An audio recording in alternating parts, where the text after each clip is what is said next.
Oi, galera, tudo bem? Eu disse que ia fazer o vídeo, só demorei mais um pouquinho, porque eu tava bem cansada esse final de semana. Mas tá aqui os exercícios extras, tá? São exercícios muito parecidos com o que vocês vão encontrar na semana que vem, aliás, nessa semana, né? E, por favor, refaça os exercícios. Se tiverem alguma dúvida, podem me procurar. Me mandem mensagem por qualquer canal, pombo correio, qualquer coisa, tá? O importante é não ficarem com dúvida. E é isso. Quero todo mundo passando com uma nota boa. E é isso. Amém, Senhor. Beleza? Vamos começar então. Deixa eu trocar aqui minha caneta. E deixa eu trocar a cor da caneta, porque eu não gosto desse vermelho, vai ficar meio ruim. Pronto. Ó, questão de rendimento. Diz assim, ó. Considere uma máquina que segue o ciclo descrito pelo diagrama a seguir. Então, aqui a gente tem um desenho de pressão por volume. Então, num ciclo fechado, o que é um ciclo fechado mesmo? Em que o gás passa de um estado A até vários outros estados e o final desse ciclo se encerra no estado A, que é onde ele começou. Então, isso pode ser feito através de 2 processos, através de 3, ou como aqui é o caso, 4 processos, mas pode ser mais também. A gente viu que a sequência de processos em que me dá o maior rendimento entre aquelas temperaturas é o ciclo de Carnot. Então, se não for o ciclo de Carnot, se for qualquer outro tipo de ciclo, o trabalho a gente pode calcular através da área do gráfico, como vocês já usavam para gases, né? Achar temperatura, enfim, e o trabalho realizado era sempre a área embaixo da curva. Nesse caso aqui, o trabalho do ciclo todo vai ser a área compreendida dentro dessa figura. Essa figura é um retângulo de base 0,2 menos 0,1, então vai ser 0,1, e a altura vai ser 4 menos 2, 2. Mas prestem atenção, aqui a gente tem um detalhe bem importante, que é a potência de 10, aqui ó, vezes 10 na 5, na unidade aqui. Se no volume também tivesse alguma potência, vocês levariam a potência para o número, tá? Então, é 2 vezes 10 na 5. E a área disso aqui é a área de um retângulo, que é base vezes altura. Então, o trabalho realizado vai ser igual à área. Sempre que eu tenho um ciclo, o trabalho realizado é igual à área. A gente vai ter trabalho positivo no sentido anti-horário e no sentido negativo. Então, no sentido anti-horário é um trabalho negativo, tá? Para o nosso caso de máquinas térmicas, de quando vai da maior temperatura para a menor temperatura, por qualquer processo, seja um ciclo de Carnot ou não, então vai ser sempre um trabalho positivo, tá? Então, eu vou entregar uma expansão, tá? Eu vou realizar um trabalho sempre para o efeito externo, né? Eu vou tirando sempre calor da fonte quente e colocando na fonte fria, sempre esse processo. Então, o trabalho vai ser igual à área, e nesse caso, o trabalho, eu nem vi a questão, tá? Eu nem vi a questão, eu só disse pelo diagrama, e daí a gente retira toda a informação dali, que nesse caso é o trabalho realizado, né? Não são as temperaturas, nem nada assim. Então, aqui é o trabalho realizado. Então, vai ser igual à área, e a área, então, vai ser base 0,1 vezes a altura, que é 2 vezes 10 na 5. Eu vou olhar as potências primeiro. 0,1, isso aqui é 10 na menos 1, isso aqui é 10 na menos 1. Com 10 na 5, fica 10 na 4, né? E o 2 permanece ali. 2 na 4 joules. Aí agora vamos para a pergunta. Sabendo que ela absorve 5 vezes 10 na 4 de calor por ciclo, ou seja, ela está absorvendo, esse aqui é o calor da fonte quente, então vai ser 5 vezes 10 na 4. Seu rendimento lembrando que rendimento, na sua forma mais simples, ele é o trabalho dividido pelo calor da fonte quente. A gente também vê o rendimento em termos dos calores. que é calor da fonte quente menos calor da fonte fria dividido pelo calor da fonte quente, ou num ciclo de Carnot, a relação entre calor e temperatura é a mais simples, ou seja, é proporcional, então... desculpa, não é calor aqui, é temperatura, perdão. Aí aqui vai ser, então, temperatura da fonte quente menos temperatura da fonte fria dividido pela temperatura da fonte quente, tá? Vezes 100% me dá o rendimento em porcentagem. Tanto nesse quanto nesse, vocês precisam encontrar um valor menor do que 0. Não existe rendimento maior do que 1 e, portanto, maior do que 100%. Nem 100% não existe, tá? Bom, então o rendimento eta vai ser o trabalho, que é 2 vezes 10 na 4, dividido pelo calor da fonte quente, 5 vezes 10 na 4, corta o 10 na 4, fica 2/5, e isso aqui é 0,4. Então, em porcentagem, vocês podem deixar assim, se as respostas estiverem com 0, ou em porcentagem vai estar 0,4 vezes 100, que vai ser 40% de rendimento, certo? Beleza? Tranquilos? Vamos para a próxima. Máquina térmica e agora com ciclo de Carnot. Aquele outro era máquina térmica sem nada, sem uma expressão específica. Aqui vai ir calculando, então, o rendimento dessa máquina. Mas eu podia pedir calor da fonte quente, calor da fonte fria, dando o rendimento, claro, para vocês encontrarem aí, tá? Agora, da máquina térmica de Carnot, a gente tem não só as expressões do rendimento que a gente tinha em termos dos calores, mas agora em termos da temperatura. Então, são duas relações, duas fórmulas, uma a mais do que a gente tinha numa máquina normal. Então, ela diz assim, uma máquina térmica opera segundo um ciclo de Carnot entre as temperaturas de 600K e 300K. Sempre em gases, vocês vão usar as temperaturas em Kelvin, na escala Kelvin. Nesse caso aqui não foi necessário trocar, mas se tiver, spoiler, se tiver, vocês precisam trocar. Lembrando que a temperatura em Kelvin vai ser a temperatura em Celsius mais 273, tá? Temperatura em Kelvin não admite temperaturas negativas, o zero absoluto seria o zero no Kelvin e que em Celsius seria menos 273, tá? Na escala Celsius, tá? Mas a gente não chega até essa temperatura.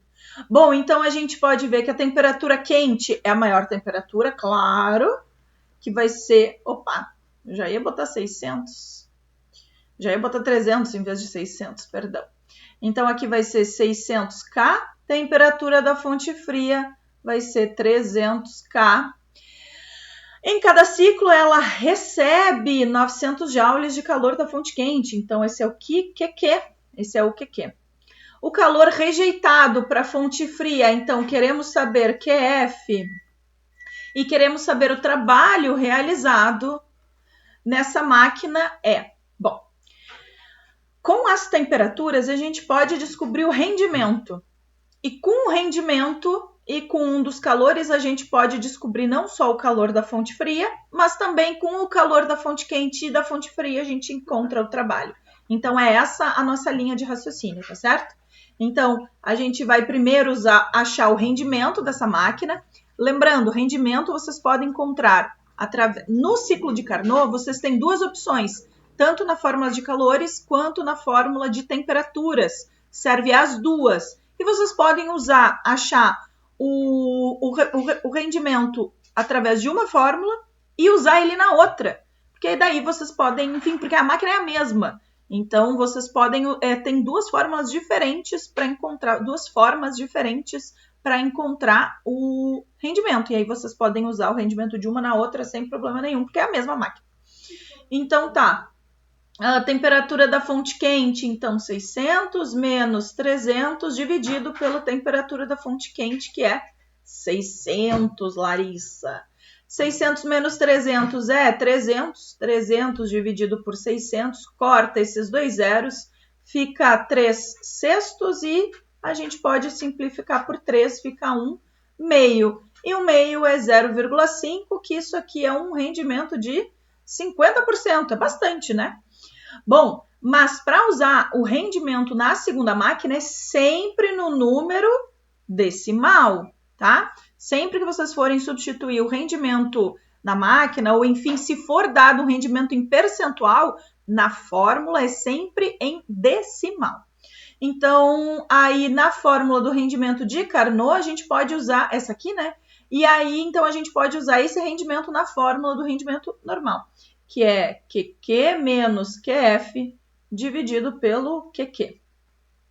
QQ é 900 e o rendimento é 0,5. Então, vai ficar 0,5 igual a 900 menos o QF, que queremos descobrir, dividido por 900.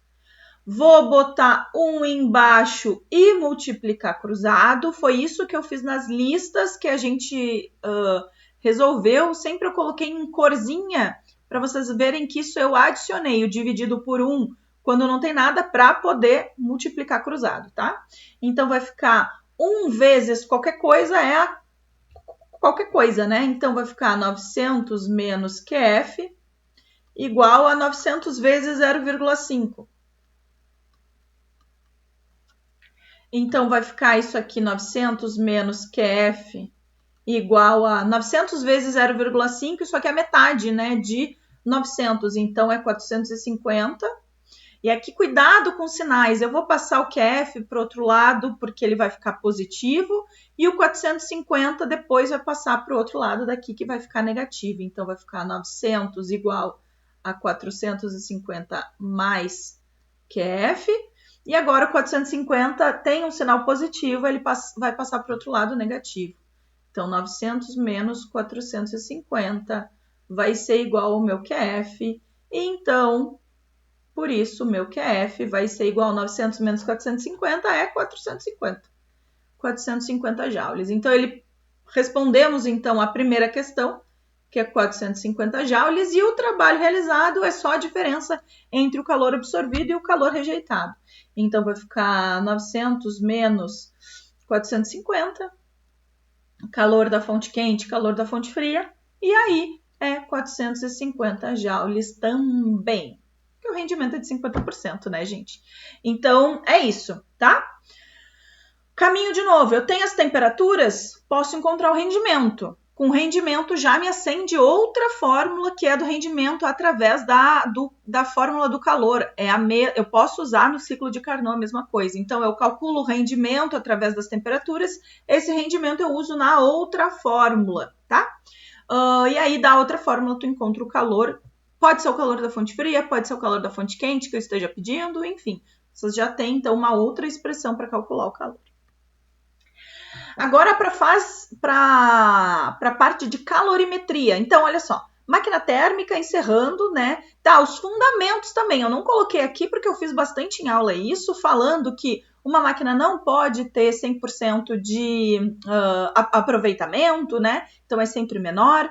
Os processos espontâneos que ocorrem espontaneamente. Então, são da fonte quente para a fonte fria, em que o trabalho é feito naturalmente. A gente pode pensar nesses processos espontâneos como um gelo que fica em cima dentro de um copo na pia, ele vai derreter, né? É um processo normal de aquecimento, é um processo em que o gelo vai virando água e ele vai absorvendo o calor do meio ambiente, que está mais quente, e ele está mais frio. Então, o calor passa espontaneamente da fonte quente para a fonte fria. Tá?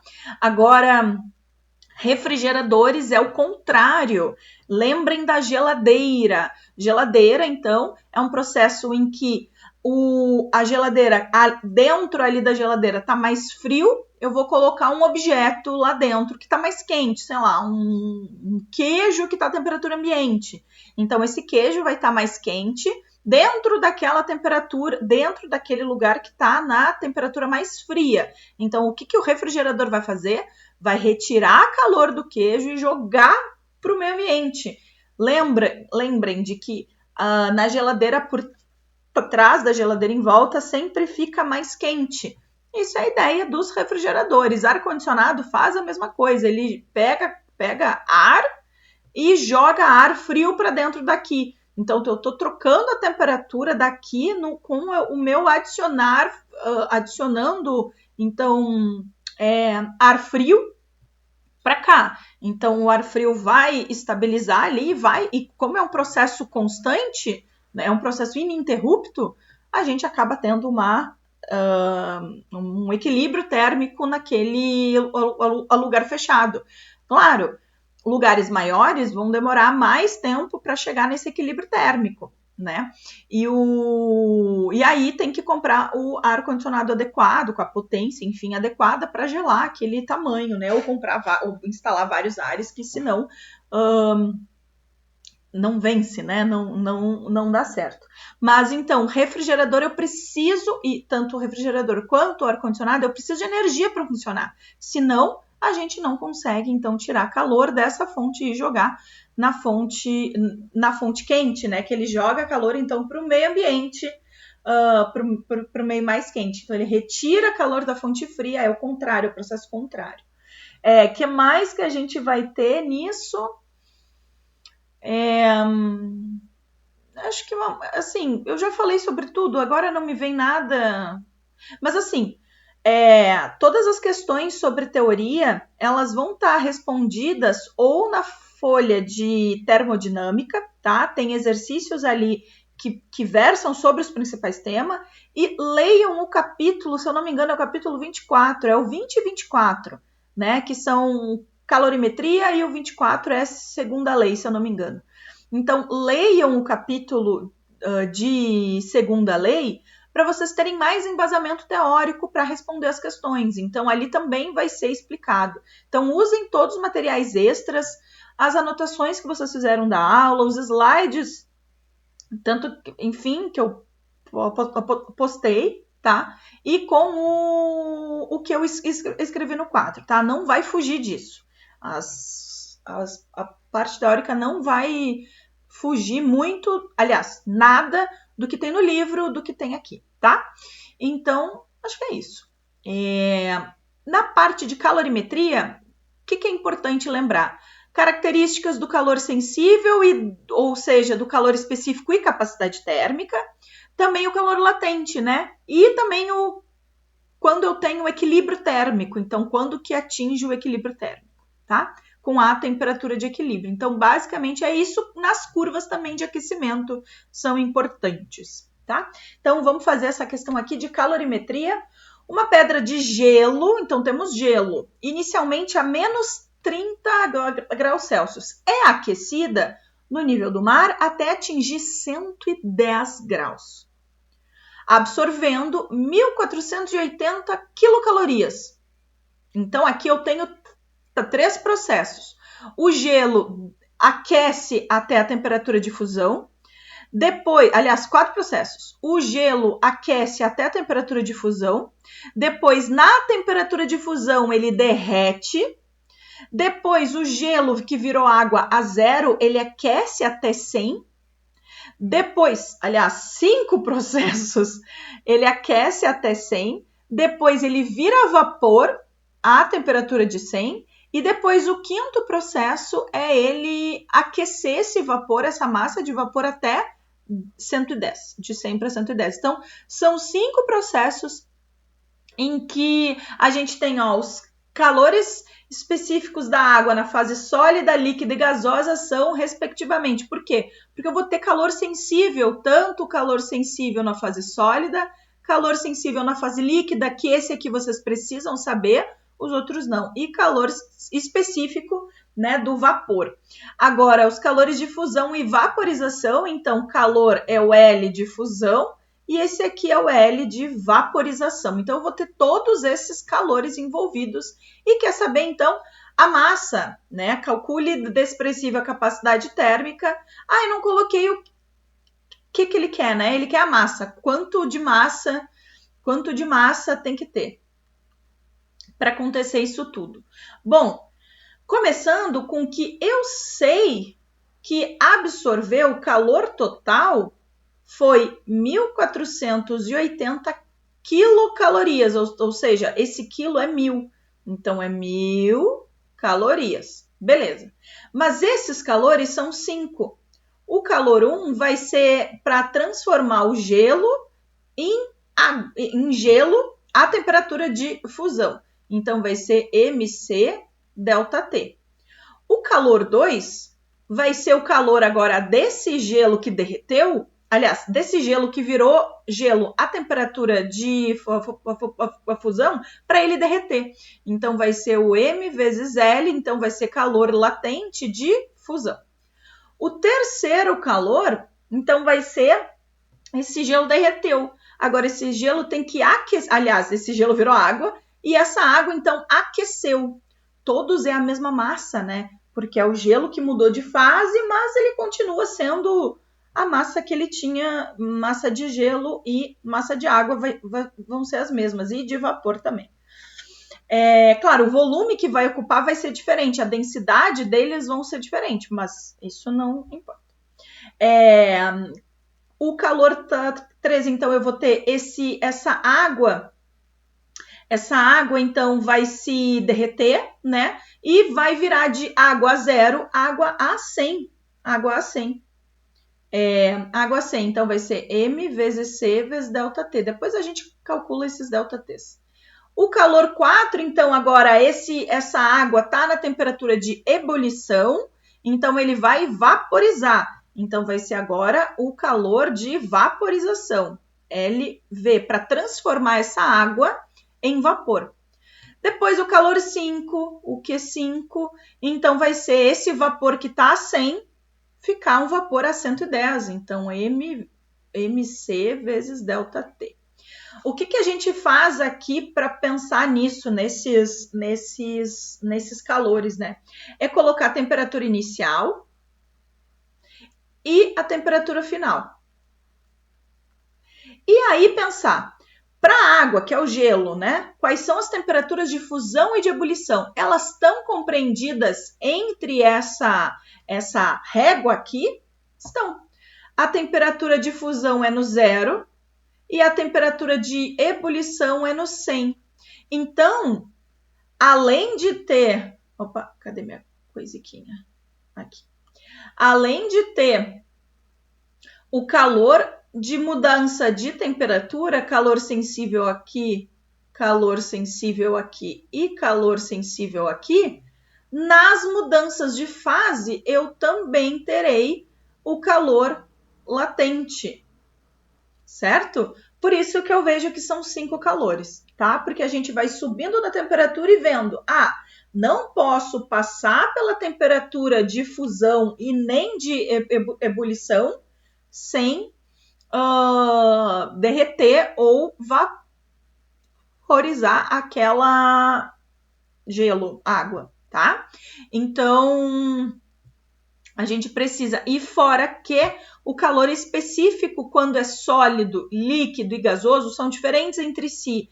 Claro, calor específico sólido e calor específico vapor são iguais, mas são diferentes do calor específico do líquido. Então, isso vocês precisam levar em consideração. Tá, e agora, o que a gente faz quando não tem a massa? Deixa em termos de M, tá? Deixa em termos de M. Aí vai ficar 50M, 20M, tarará. Tudo vai ser somado e vai ser igual a... Que número é esse? 1.480.000. Enfim, 1480.000, tá? Então, vamos colocar aqui esse Q1. Então, vai ser a massa M vezes o C, que é... Opa, não é 1. Esse não é da água, esse aqui é do laser. Eu li laser e... Não, é 1 do 0,5, Larissa, que é do gelo. Esse aqui tá no gelo. E a temperatura inicial é menos 30 até o 0. Faltou um menos aqui. Menos 30 até o 0. Menos 30 até o 0 foi 30. Multiplicar por 0,5 é a mesma coisa que dividir por 2. Então, isso aqui vai ficar 15M. E para por aí. O calor 2 vai ser, então, o calor de mudança de fase. Calor de fusão, então, é 80, né? O LF é 80, então vai ficar M vezes 80, que é 80M, de boaça. O terceiro calor, então, agora eu estou aqui, ele derreteu, agora ele vai virar vapor, então a variação de temperatura foi 100. Então vai ser M vezes, agora o C é 1, porque eu estou na fase líquida, vezes o ΔT, que é 100. 100 vezes 1 é 100, então vai ficar 100 M. Depois, calor latente de vaporização. Então, agora eu tenho que usar o LV, que é 540. Todos esses valores vão ser dados, a não ser o calor específico da água na fase líquida, que é 1. A fase líquida é 1. No resto vai ser dado, tá? Então, vai ser M vezes 540. 540 vezes M é 540M. E aí agora o último vai ser a massa vezes o calor específico no vapor, que é 0,5. Cuidem isso para usar direitinho os calores específicos na fase em que tá? Vezes o ΔT, que vai ser então de 100 a 110, então foi 10. 10 vezes 0,5 é 5, então vai ficar 5M. Agora o calor total, então a gente tem que somar todos esses calores e dizer que é igual a isso aqui. Então vai ser 15M mais 80M mais 100M mais 540M mais 5M. Meu Deus do céu. E isso aqui tem que ser igual a... Eu vou botar o número lá embaixo. Bom, eu não vou botar igual agora que não vai aparecer. Então, 100 mais 540 é 640. 640 mais 20, então isso aqui dá 640. Deixa eu botar aqui, depois eu apago. 5 mais 15 é 20 e depois mais 80. 8 mais 2 é 10, 10 mais 4 é 14, vai subir 1, vai ser 7. 740. Então tá. 740 é aquela coisa toda. Tem um aqui. 740M. Só que isso equivale a 1480 mil. Então, 1480 com 3 zeros depois. Olha que bonito que ficou. 0 vai cortar com 0 e aí o M vai ficar 1480 com 2 zeros agora. Dividido por 74. 74 é... Não, 148 é o dobro de 74. Olha que bonito. Vai ter uma coisa bonita assim na prova de vocês, tá? Não vai aparecer 2 quilos, 2.000 gramas, ou seja, 2 quilogramas, tá? Cuidem, porque o calor específico tá sempre em grama, então o resultado de vocês é em grama, tá? Não vai aparecer exatamente 2 quilos, mas vai aparecer um número inteiro bonitinho, tá? Eu prometo para vocês. Então, a ideia é essa, soma todos os calores, vê quais são os calores envolvidos. Se eu não me engano, essa aqui está na lista de vocês. E pode ser que esteja na prova, sim, ou com mais calores, menos calores, enfim. Tá? Então é isso, a massa é 2 e é isso. Calor sensível, agora uma questão apenas de calor sensível. Vai ter? Pode ter também. Então, determine o calor específico, então é o Czinho, em calorias grama-grau Celsius, de uma substância de massa 2.000 gramas. Lembrem, a massa sempre tem que estar em gramas, porque aqui aparece gramas. E ao receber, então, 8.000 calorias. 8.000 calorias de calor de uma fonte térmica, teve sua temperatura elevada em 20. Então, eu não digo a temperatura inicial, nem a temperatura final, eu já digo ΔT. ΔT grande, porque ΔT grande representa temperatura. ΔT minúsculo, com T pequenininho, tem a ver com o tempo. Tempo sempre em segundos, por gentileza. Então, 20 graus Celsius. E aqui, Larissa, tem que trocar para Kelvin? Não, porque a unidade é graus Celsius também, tá? Então, a fórmula do calor específico, ou a fórmula para o calor sensível, né? É MC ΔT, esse Czinho. Então, o calor vai ser 8.000, a massa é 2.000, vezes o Czinho, vezes o ΔT, que é 20. Eu já vou cortar esses 3 zeros com esses 3 zeros.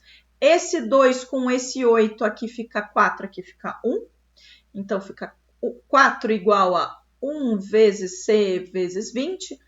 E aí faz 1 vezes 20, né? Que vai ficar 20, 20Czinho. Agora o 20 está multiplicando, passa dividindo. Cuidado a essas divisões. Calor específico é sempre pequeno. 0,2, 0,3, 0,5, 0,8. A água é 1, mas é um dos maiores que a gente tem. Então, muito difícil. Calor específico de metal é sempre menor do que 1. Muito menor do que 1. 0,2, 0,3. É sempre assim. A água que é um dos maiores, que é 1, que demora bastante para absorver. Eu preciso de muito calor para ela elevar a temperatura.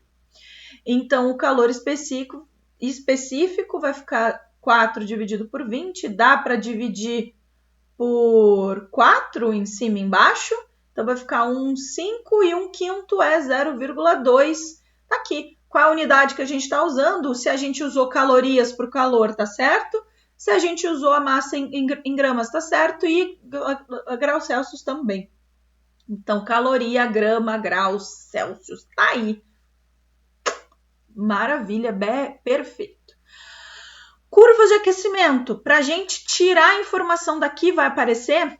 Vai com certeza. Então, diz assim, ó, calor, essa aqui é de calor latente, mas poderia ser calor específico, poderia ser quantidade de calor, enfim, poderia ser algo do gênero pedindo informações. Então, vamos fazer uma leitura antes desse gráfico aqui. No eixo vertical, então, está falando em temperatura. O meu objeto partiu de uma temperatura menor do que 50, não é indicado aqui. É no A, esse A deveria estar um pouco aqui embaixo, mas enfim, esse é o estado A. Então, ele recebeu calor. Então, como é que eu sei que ele recebeu calor? Bom, ele alterou a temperatura, então recebeu calor. E no eixo horizontal tem a quantidade de calorias que ele recebeu.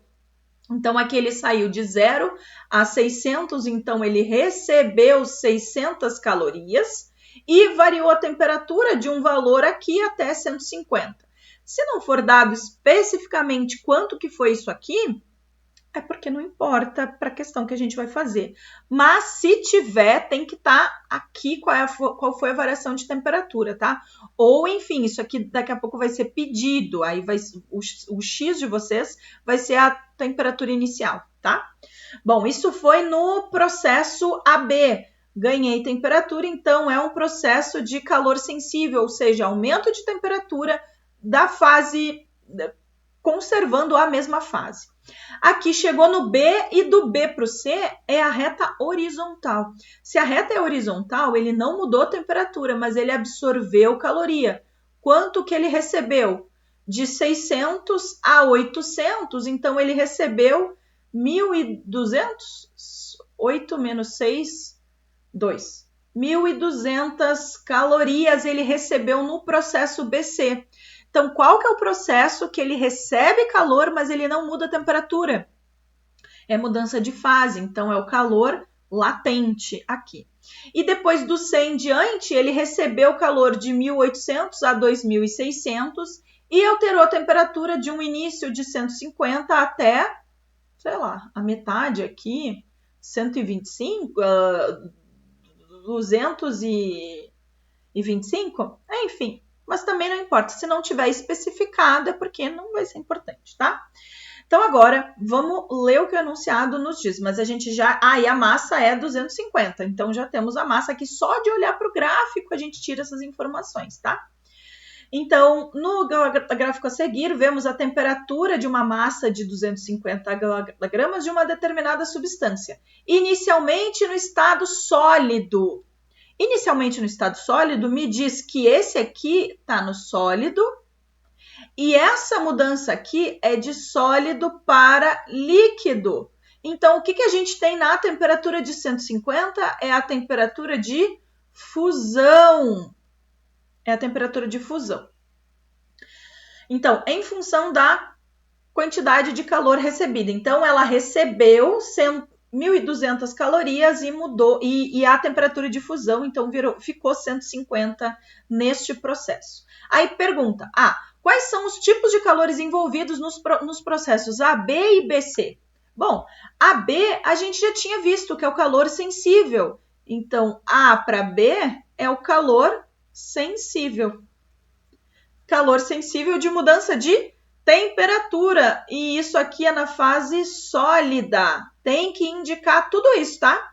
Calor sensível e se é calor sensível na fase sólida, líquida ou gasosa. Agora, no BC, no B para o C, então eu tenho um calor latente. Calor latente de que fase? De fusão, porque ele está passando do sólido para o líquido. Fusão, tá? Calor latente de fusão. Beleza.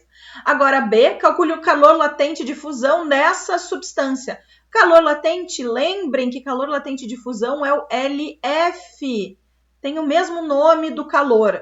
Foi bem pouco aqui, foi bem pouco criativo, né? O pessoal da física. Então, calor latente vai ser M vezes L, só que o L é de fusão. Então, nesse processo entre BC, quanto de calor foi absorvido? Então, a gente tira isso do gráfico, foi 1.200. Qual é a massa dele? Tira tanto daqui quanto daqui. Então, foi 250 vezes o LF e é isso. Ah, professora, não tem a variação de temperatura? Não tem, porque é calor latente. Calor latente não tem a ver com a temperatura, tem a ver com a mudança de fase. Então, vai ficar 1.200 dividido por 250, LF, 0 corta com 1, 0, não pode cortar todos, é só um de cima, um de baixo, um de cima, um de baixo, e aí fica 120 dividido por 25. Eu vou ter que fazer isso. 120 dividido por 25, eu sei que 4 dá 100, né? Então, vai sobrar 20, vamos botar uma vírgula, vamos botar um zero, e aí se 4 é 100, 8 é 200. Então, vai ser 4,8. Qual é a unidade de calor latente de fusão? É calorias por grama. Opa, calorias por grama. Não tem a variação de temperatura, vai ser só calorias por grama. E é isso, galera. Não botei minha foto, para vocês não fazerem meme de mim, tanto meme que nem deve ter. O que revisar? As duas listas muito, muito, muito importantes que na Unimesc vocês receberam impressas e que na plataforma lá do Estuda Mais tem as respostas, tá? É a lista intitulada Calorimetria e Termodinâmica. Se vocês fizerem as duas listas na integralidade, são todas questões já resolvidas de vestibular, são todas questões bem fáceis de resolver ou de serem encontradas na internet, no mundo. Não confiem no ChatGPT, porque o ChatGPT pode dar um erro, tá? Pode dar erro de aproximação, pode dar erro mesmo, a não ser que vocês tenham o plus, tá? Aí ele pode não... Mas mesmo assim, para física eu não acho ele muito bom, tá? Para outras coisas ele até é bom, mas para física, olha o que eu já vi de erro, uns erros muito besta. Qualquer dúvida que vocês tenham, me mandem mensagem. Vocês têm aí meu contato, perguntem para os colegas de vocês, para quem tem, quem não tem, pode me mandar e-mail também, tá? Fiquem à vontade. Exercícios, se vocês quiserem ir além, exercícios do livro, do capítulo 20 e o capítulo 24, que são a nossa parte, tá? Eles têm exercícios O livro de vocês não tem exercícios muito fáceis, eles já começam no nível médio. Médio e difícil. Podem exercitar por ali. As resoluções estão abertas na Unimestre, tá? No livro do SAS, desculpa, no SAS. Tá? E exercícios dos slides, tanto esse que eu fiz agora, quanto os de revisão que eu coloquei no Estuda Mais também ali para vocês, tá? Então, fica aí meus votos de boa sorte, boa prova. Divirtam-se fazendo, divirtam-se estudando. Essa parte é legal, ela é mais aplicada, então ela é menos de imaginar, enfim, de trajetória, etc. Eu falei para vocês que a pior conteúdo da física era o primeiro tri, os outros só vai melhorando, né? Só vai tendo sendo mais fácil, né? E é isso. É isso, meus bens. Bons estudos, boa prova. A gente se vê na sexta-feira com a prova de vocês. Beijos.